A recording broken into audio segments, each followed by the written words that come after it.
সকলোকে নমস্কাৰ জনাই মোৰ আজিৰ ভিডিঅ'টো আৰম্ভ কৰিছোঁ।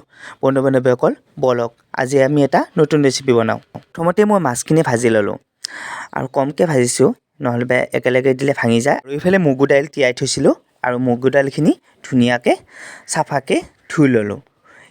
মগু দাইল তিয়াইছোঁ যিহেতুকে আজি মই মাছৰ মুড়ি ঘণ্টাই বনাম আৰু মুড়ি ঘণ্টা আপোনালোকৰ আগত শ্বেয়াৰ কৰিবলৈ গৈ আছোঁ। আৰু পিঁয়াজখিনি সৰু সৰুকৈ টুকুৰা কাটি ল'লোঁ আৰু ইফালে আদা নহৰুখিনিও এনেকৈ পিচি ল'লোঁ।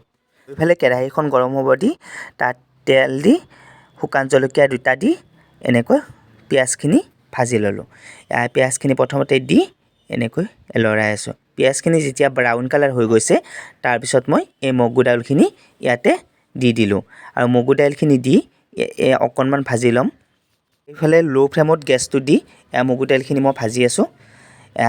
এতিয়ালৈকে হালধি গুড়ি ইয়াতে দিয়া নাই, হালধি গুড়ি দিলে লাগি ধৰে, সেইকাৰণে অকণমান নিমখ দি এনেকৈ ভাজি আছোঁ। আৰু এইফালে আদা নহৰুখিনিও এনেকৈ মই অকণমান পানীৰে সৈতে দি দিলোঁ আৰু দি কিনে এতিয়া মই এনেদৰে ভাজি আছোঁ। এইটো ঠিক ৰেচিপি নহয়, মই বনাই ভাল পাওঁ, জাষ্ট বনাইছোঁ আৰু আপোনালোকৰ আগত শ্বেয়াৰ কৰিছোঁ।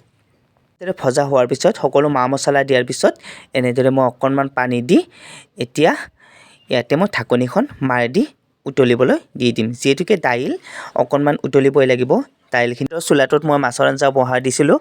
মাছৰ আঞ্জা উতলি আছে। এইফালে ঢাকনিখন গুচাই চালোঁ মই, সুন্দৰকৈ উতলি আছে আমাৰ মুড়ি ঘণ্টাখিনি।